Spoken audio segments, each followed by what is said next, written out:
And వేరే ఈ aspects వలన ఫస్ట్ పార్ట్ అనేది ఆబ్వియస్గా అప్పుడు లోకేష్ చేసిన దాని వలన ఏదో థియేటర్స్లో చేసాం. కానీ ఫస్ట్ నుంచి మాకు ప్రాబ్లమ్స్ వస్తాయి, కట్ చేస్తారు సీన్స్ చాలా మటుకు, ఇలాంటి అలాంటి అని ఒక కన్సర్న్ నాకు కిరణ్కి ఉంది. కాబట్టి మేము ఫస్ట్ నుంచే మొత్తం ఒక వెబ్ సిరీస్ చేసి పెట్టుకోం.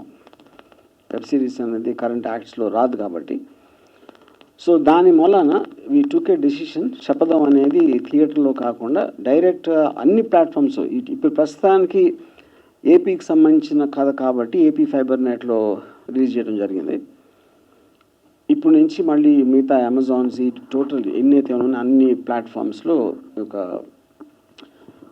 ఫేజ్ వైజ్ రిలీజ్ చేయబోతున్నాం నెక్స్ట్ 5-6 డేస్లో. సో ఇది the point of why we did not release in theatres.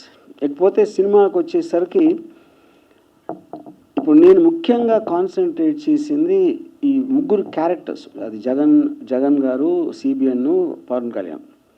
వాళ్ళ ముగ్గురు నేనైతే ఏదైతే స్టడీ చేశానో నా రిసోర్సెస్ నుంచి, నాకున్న బేసిక్ కాంటాక్ట్స్ నుంచి వాళ్ళ క్యారెక్టర్స్ని ఒక అద్దం పట్టినట్టు చూపించాలి, నాకు అర్థమైంది, నాకు తెలిసింది అనేది నా ముఖ్య ఉద్దేశం. యా.